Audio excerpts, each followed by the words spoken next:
Boa noite. Um brasileiro virou notícia em praticamente todo o mundo.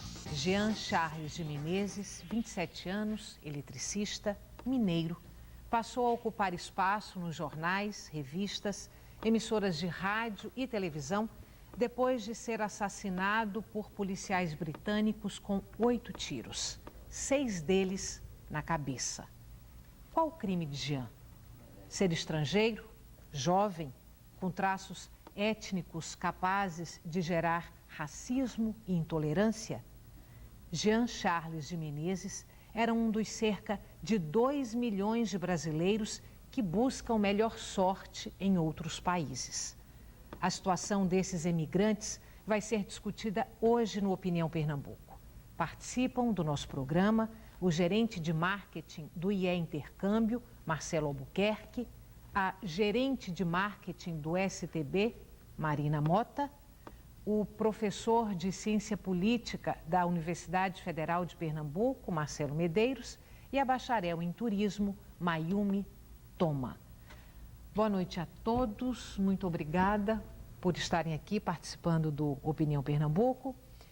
Bem, eu comecei o programa citando o caso Jean Charles porque creio que o que aconteceu com ele exemplifica um pouco, digamos, essa nova ordem ou essa nova desordem mundial que estamos vivendo a partir da invasão do Iraque e dos atentados terroristas. A minha pergunta é, e eu vou dirigi-la para o senhor, professor, também para os emigrantes latino-americanos, os latinos e os brasileiros aí incluídos, a situação é especialmente delicada?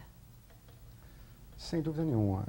Eu acredito que é importante se ter em mente essa situação de desordem internacional que deriva da quebra da bipolaridade que perdurou durante quase 50 anos. Uhum. E uma das consequências principais desse fim de bipolaridade foi a emergência do terrorismo. Eu estou indo aqui muito rápido, claro que a gente teve aí um período de adaptação, que foi exatamente a última década do século passado, e essa década comprovou que aquele sistema multipolar outrora imaginado não acontecia, e que surgia então um único polo concentrado nos Estados Unidos da América.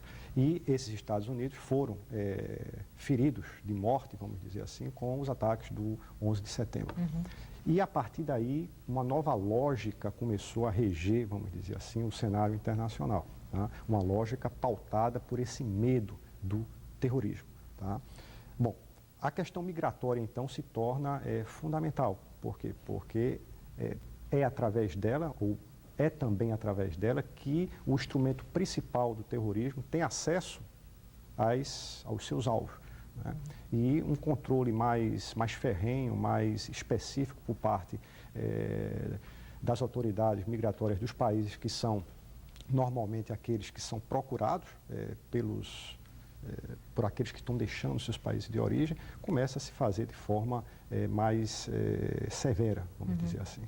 E você começava o programa citando o caso do Jean Charles de Menezes, e na verdade eu acredito que ele foi uma vítima lamentável da predisposição da polícia britânica, não é, que normalmente é uma polícia muito comedida, mas que está refletindo esse mal-estar da sociedade britânica no que diz respeito ao combate ao terrorismo. Então havia toda uma aparelhagem logística para combater o terrorismo e uma série de circunstâncias negativas contribuíram para que houvesse a ideia de suspeita em relação ao brasileiro. Então, eu acredito que ele realmente assim, foi uma vítima do acaso, lamentável, né, mas vocês devem ter observado através da imprensa que, apesar dessa tragédia, a sociedade inglesa continua achando que se há suspeição, deve se atirar na cabeça para matar, para não permitir que um homem-bomba possa ter tempo para explodir, vamos dizer assim, e matar outras pessoas, fazer novas vítimas.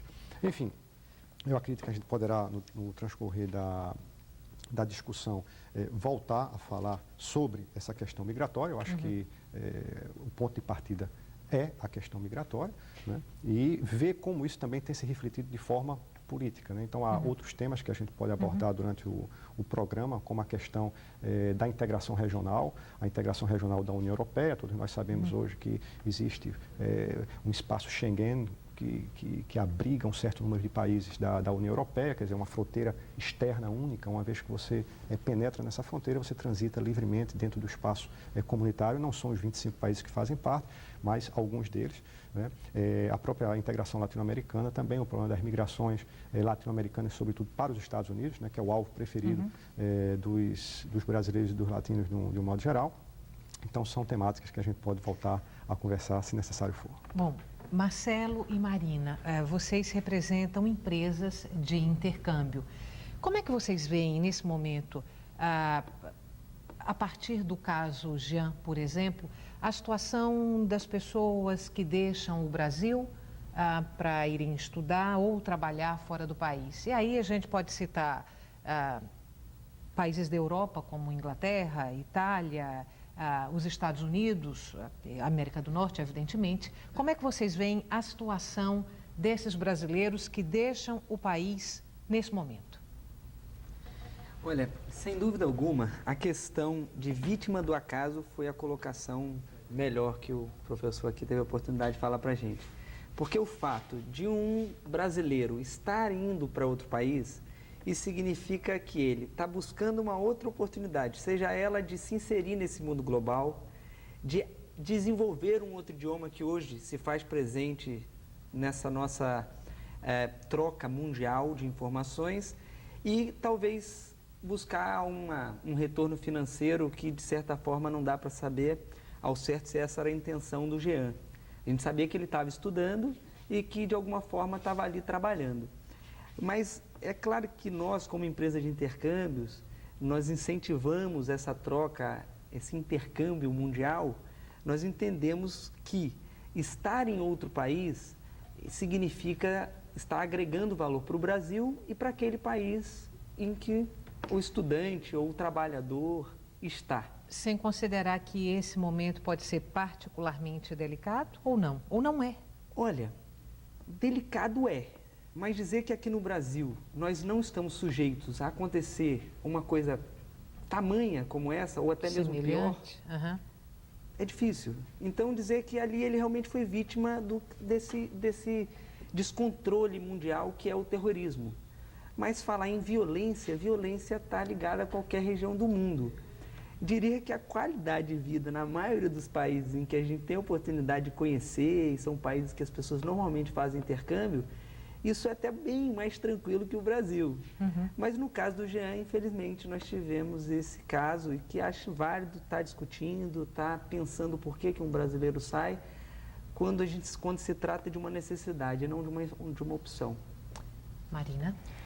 Eu acho que eu concordo com o Marcelo. Acho que a gente não pode acontecer essa situação realmente delicada, mas a gente não pode ter medo da viagem internacional, das experiências internacionais, né? Depois que aconteceu o primeiro atentado em Londres, se comentou que Londres seria a cidade mais segura do mundo, porque já tinha acontecido o ataque terrorista. Eu acho que foi uma fatalidade realmente o que aconteceu com esse brasileiro, mas de uma maneira geral, diferente das pessoas de nacionalidade árabe, que têm um certo preconceito, de fato, nos outros países europeus, enfim, americanos, norte-americanos, o brasileiro, acho que Marcelo vai concordar comigo, a gente manda muitos estudantes, né, anualmente, e ele é muito bem visto, né? Isso foi uma fatalidade realmente que aconteceu, mas eu acho que a diplomacia brasileira no que concerne música, no que concerne futebol, carnaval, ela funciona de tal forma que ela é mais válida até do que qualquer diplomacia do Itamaraty. Não há registros de preconceitos contra brasileiros nesses países? Olha, que tenham saído através de intercâmbios, por exemplo? A gente trabalha há 35 anos no Brasil, né? O STB é uma das pioneiras no intercâmbio jovem estudantil. Estamos há 18 anos em Recife. Na maioria dos casos, obviamente, sempre tivemos situações muito bem sucedidas, tanto para trabalho como para estudo no exterior. Eu própria sou funcionária do STB hoje, mas já fui cliente do STB quando era um pouco mais jovem, e nunca sofri nenhum preconceito. Tem até uma história que eu acho curiosa, que eu estava uma vez com os amigos na Europa, e a gente estava tocando violão, cantando músicas brasileiras, né? Se aproximou um grupo de japoneses e eles ofereceram bebida pra gente e pediram insensatez de Jobim. Insensatez. Quer dizer, para um japonês falar insensatez em português, eu acho que isso é o poder da música brasileira. Em outra ocasião, eu estava num táxi também de um tunisiano em Paris. E quando eu falei que era brasileiro, foi uma festa. Olha, eu sempre torço pelo Brasil. Eu acho que o brasileiro, de uma maneira geral, quando ele viaja para o exterior, ele tem uma condição muito particular, porque ele é interessante no sentido que ele é o primo dos países pobres, da África do Norte, da América Latina, que deu certo. E, ao mesmo tempo, ele é o país exótico, o país que chama atenção por diversidade cultural.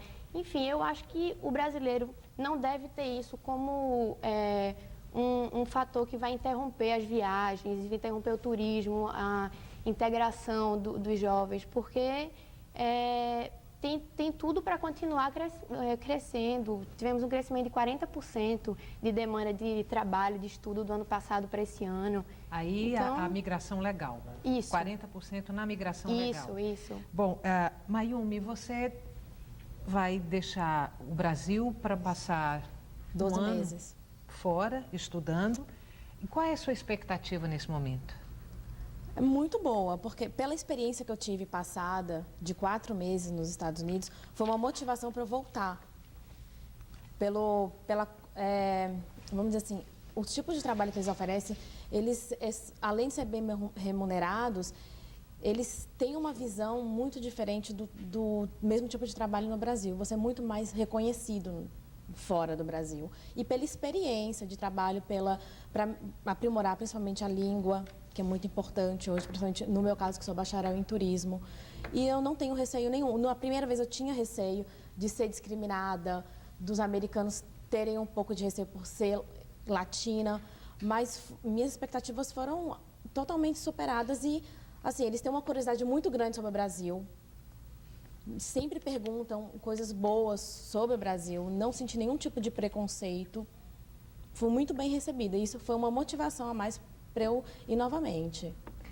Bom, o Opinião Pernambuco de hoje está discutindo a situação dos brasileiros que vivem fora do país. Você pode participar do nosso programa pelo telefone 3423-8895. A gente faz um pequeno intervalo e volta daqui a pouquinho.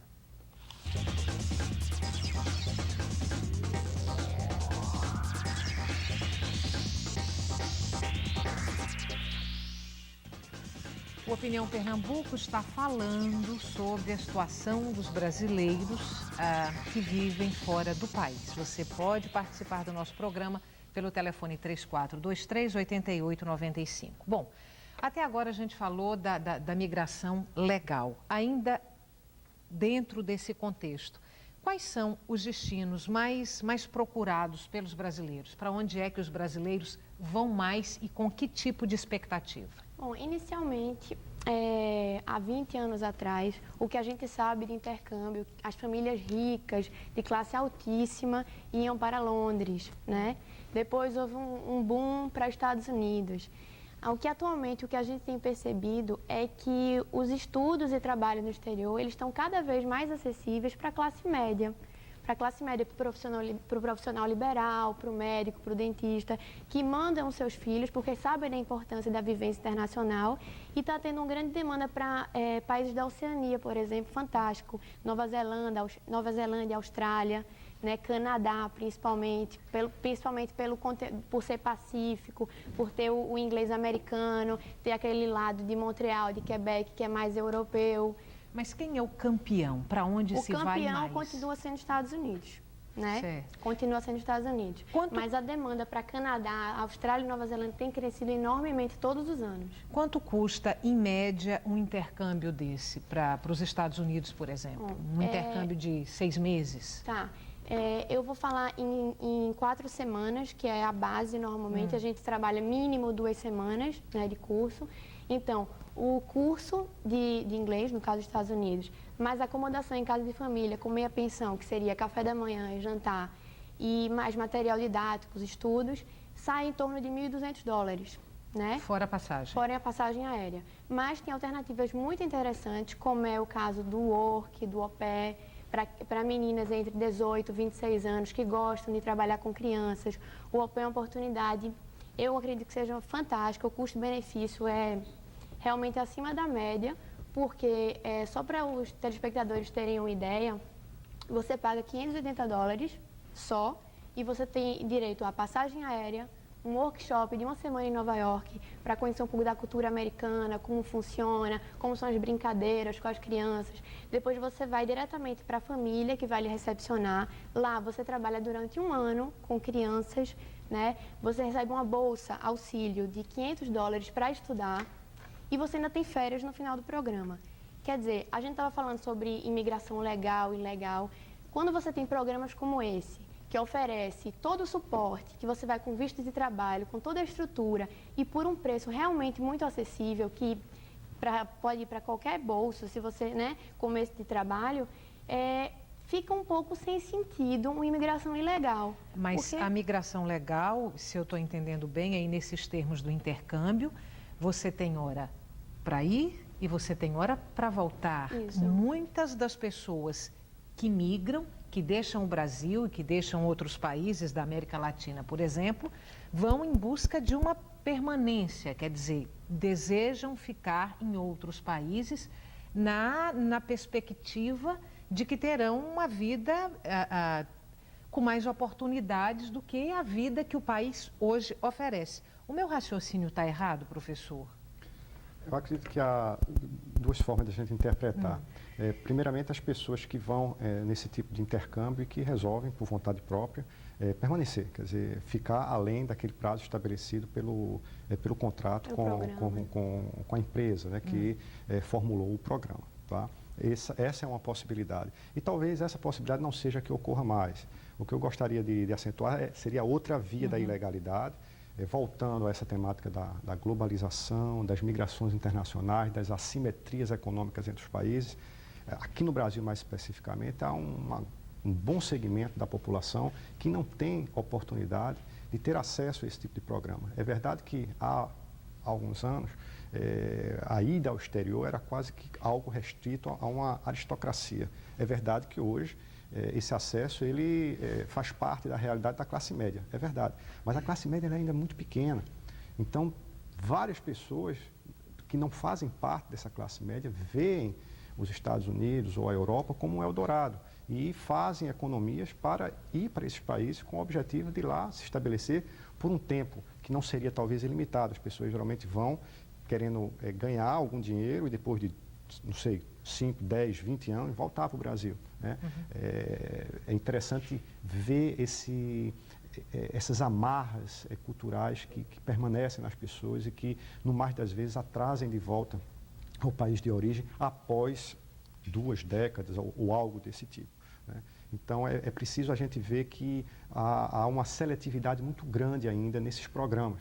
Tá? E é importante ressaltar que há outras formas também, né, de se ter essa possibilidade de experiência no exterior e que são formas, eu diria, talvez não mais democráticas, mas talvez menos antidemocráticas. O que eu estou querendo dizer com isso é que há políticas públicas por parte do governo, e aqui eu não estou me referindo a governo de tipo A, B ou C, né, isso sempre existiu, principalmente de alguns anos para cá, políticas públicas do governo que permitem a ida de estudantes ao exterior através de bolsas.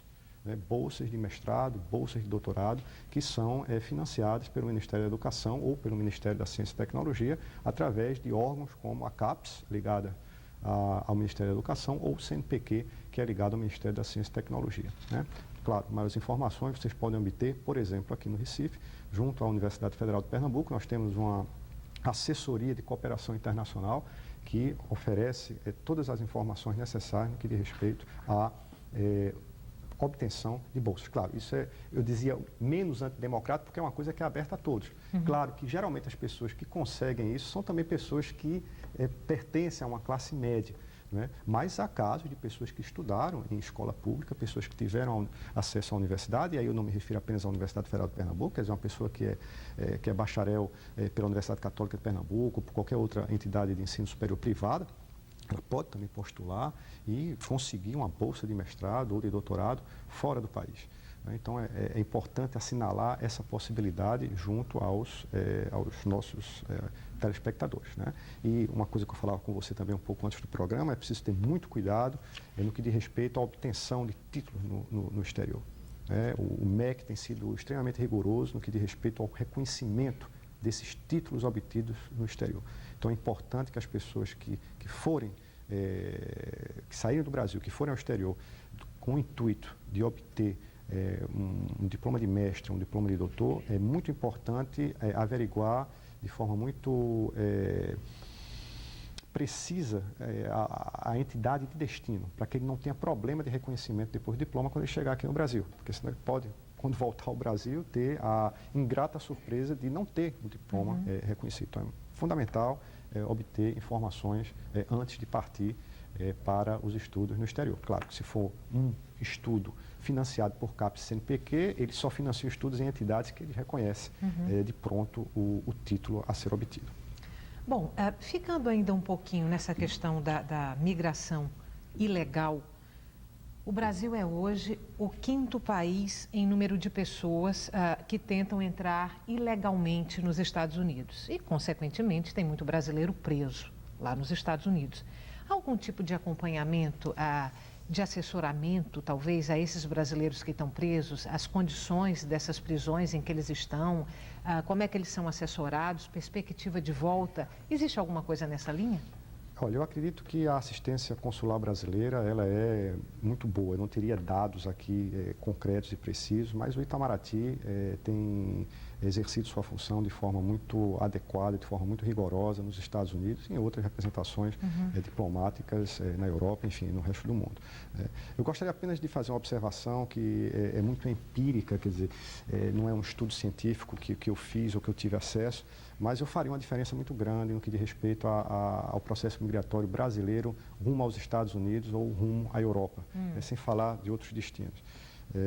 Eu acredito que há uma atitude discriminatória muito mais forte por parte dos Estados Unidos que por parte da Europa. Isso, inclusive, pela própria distância. Né? E isso, inclusive, também pelos próprios números que mostram exatamente isso que você acabou de dizer, que há muito mais brasileiro nos Estados Unidos do que na Europa. Eu comparo o brasileiro nos Estados Unidos ao árabe ou ao turco, por exemplo, na Europa. Então, a Alemanha tem muito turco, na França tem muito árabe. Então, nesses países, os turcos e os árabes não são muito bem vistos, tá certo? Os brasileiros também, na minha percepção, não são muito bem vistos nos Estados Unidos. Né? Os brasileiros fazem parte dos latinos, né? Quer dizer, inclusive essa própria denominação muito geral, que não reconhece as especificidades culturais de cada país, ela é muito pejorativa. Né? Então, eu pressinto, e repito, isso não é um dado científico que eu estou trazendo aqui para vocês, mas apenas uma impressão que se tem, né? Inclusive porque os Estados Unidos estão vivendo uma certa paranoia, quer dizer, os Estados Unidos têm sido muito cerceador com o próprio norte-americano, quer dizer, a própria democracia, de certa forma, está saindo abalada em consequência desses ataques terroristas. Quer dizer, hoje a polícia tem poderes de abordar o próprio cidadão norte-americano para ver se ele está carregando isso, está carregando aquilo. A gente viu há pouco tempo que a polícia de Nova York estava verificando mochilas na entrada do metrô. Se você não deixasse verificar, você não podia entrar no metrô. Então, há uma série de disposições que foram implementadas que atingem o norte-americano e aí nós podemos imaginar se atinge os próprios norte-americanos, como isso não atingiria os não-americanos. E entre esses, os latinos são um alvo assim, privilegiado. Marcelo, aí agora voltando para a migração legal, nessas políticas de intercâmbio, há algum cuidado especial, alguma orientação para o caso de a pessoa ser vítima de preconceito, por exemplo? Um estudante que vai daqui para os Estados Unidos e que lá vai estudar ou vai trabalhar lá é vítima de preconceito. Tem alguma orientação nesse sentido? Bem, é justamente disso que nós estávamos falando agora há pouco, se existe ou não o preconceito sobre um latino, sobre um árabe, sobre um estrangeiro de uma maneira geral em determinado país. E é claro, a questão de preconceito ela não está ligada, nesse caso, eu não limitaria ao fato da pessoa ser estrangeira ou não, e sim ao comportamento que ela tem. Por exemplo, nós temos um programa de trabalho em que a pessoa vai para lá, fica 4 meses trabalhando, precisa ser universitário e fala um inglês de nível médio. E essa pessoa ela não se esforça para desenvolver esse inglês. Em algum momento, ela pode se sentir, eu não diria discriminada, mas tratada de uma forma diferenciada. Então, a orientação que a gente dá é que para uma pessoa que está indo para um outro país, que ela vá preparada. Acho que parte bem disso daí. Em termos judiciais, cada país tem uma característica. Quando a gente fala dos Estados Unidos, por mais que nós sejamos estrangeiros, que estejamos em outro país, se nós estivermos legais lá, nós temos os nossos direitos também. Então, nós, dentro do que cabe à legalidade, nós orientamos sim os estudantes, seja para os Estados Unidos, seja para a Europa, seja para a Oceania, que são realmente destinos muito cobiçados hoje em dia. Mas aí quais são os caminhos? O que é que essa pessoa lá pode fazer? Quer dizer, ela... Como um cidadão americano. Se você foi tratado, por exemplo, com um preconceito racial, e você contatar a polícia que você teve algum preconceito racial, vai ser tratado como é tratado no Brasil. Não há tanta diferença assim. Desde que você esteja legal. Agora, o que acontece com quem está ilegal é que ela acaba se sentindo até acuada de chamar a polícia, porque ela fala, pô, eu vou chegar, vou falar que me trataram com preconceito e de repente eu não estou nem legal nesse país, a primeira coisa que eles podem vir a falar para mim. Mas eu diria que o tratamento, até o que eles levam a sério em relação a preconceito é muito certo. Quando a gente fala em trabalhar numa empresa americana, isso é muito levado a sério. Quando a gente, há 8 anos atrás, foi a primeira empresa que chegou e falou, olha, e a Intercampus vai oferecer oportunidade de emprego nos Estados Unidos. Olha, vocês são malucos, isso não existe. Daí, naquele primeiro momento, foram 40 pessoas. E hoje a gente já manda 2.500 pessoas de uma vez, para passar 4 meses trabalhando durante as férias. Então, imaginando, eu vou completar o raciocínio, então imaginando o seguinte, hoje a gente chegou a um ponto de falar para a pessoa que está indo que se ela for assediada sexualmente naquela empresa que ela está trabalhando, ela tem todos os direitos para recorrer àquilo. Então, ver o tamanho da legalidade. Talvez a pessoa lá se sinta mais à vontade de denunciar um assédio sexual do que aqui no Brasil. Então, quando a gente fala em preconceitos, eu acho que tange todas as questões em que infringem o preconceito, o tratamento é realmente diferenciado para quem está levando uma vida normal em outro país. Você falou em estudo e em trabalho, dentro dessa política de intercâmbio. Quais são os cursos mais procurados e qual o tipo de emprego que é oferecido também? Então, como a Débora falou, os locais mais procurados são a Inglaterra, continua sendo um local bem procurado, a Oceania como novidade, os Estados Unidos e o Canadá. Quando a gente fala em Canadá, o Canadá ele incentivou muito o processo de estudo do idioma inglês lá. Então, eles têm grandes facilidades em relação a isso. Então, quando fala em estudar hoje... Estudar línguas. Estudar um idioma. Um determinado idioma. Quando você fala em trabalhar, aí depende. Você pode estar trabalhando na tua área. Ontem, por exemplo, chegou uma proposta de um cliente que vai trabalhar como estagiário na área de engenharia civil. Então, isso é bem legal. Vai ficar 1 ano estagiando lá. Aí já tem aquele universitário que às vezes nunca trabalhou no Brasil, não tem nem a oportunidade de trabalhar no Brasil, e aí falam para ele vai ter a oportunidade de ficar 4 meses durante as férias dele, ganhando um dinheiro que ele não ganha no Brasil, em torno de $1.500, para ele estar trabalhando como operador de uma montanha onde as pessoas esquiam. É a área dele? Não, não é. Mas o que esse estudante ele traz de volta? Ele traz a experiência de ter sido independente por um período, de ter tido uma remuneração, fazer gestão do dinheiro dele. Quando ele volta para o Brasil, perguntam para ele, você já trabalhou em algum lugar? Sim, nos Estados Unidos. Olha como isso é bacana. E aí a gente está falando, e até uma coisa bem acessível. Porque antigamente a gente falava, olha, fazer intercâmbio realmente é algo bem restrito, como todos falaram. E não é mais uma coisa tão restrita. Estou falando numa coisa que custa $2.000, incluindo passagem aérea, incluindo tudo, e ele vai ganhar lá $1.500 por mês. Ou seja, ele fez um investimento e naqueles 4 meses recuperou o que investiu. Então, fazer uma work experience, que é como a gente chama, num país como os Estados Unidos, basta planejamento. Nem tudo é ilegalidade. Essa é a verdade. A situação dos brasileiros que vivem fora do país são é o tema de hoje do Opinião Pernambuco. Você participa do nosso programa pelo telefone 3423-8895 e a gente volta daqui a pouquinho.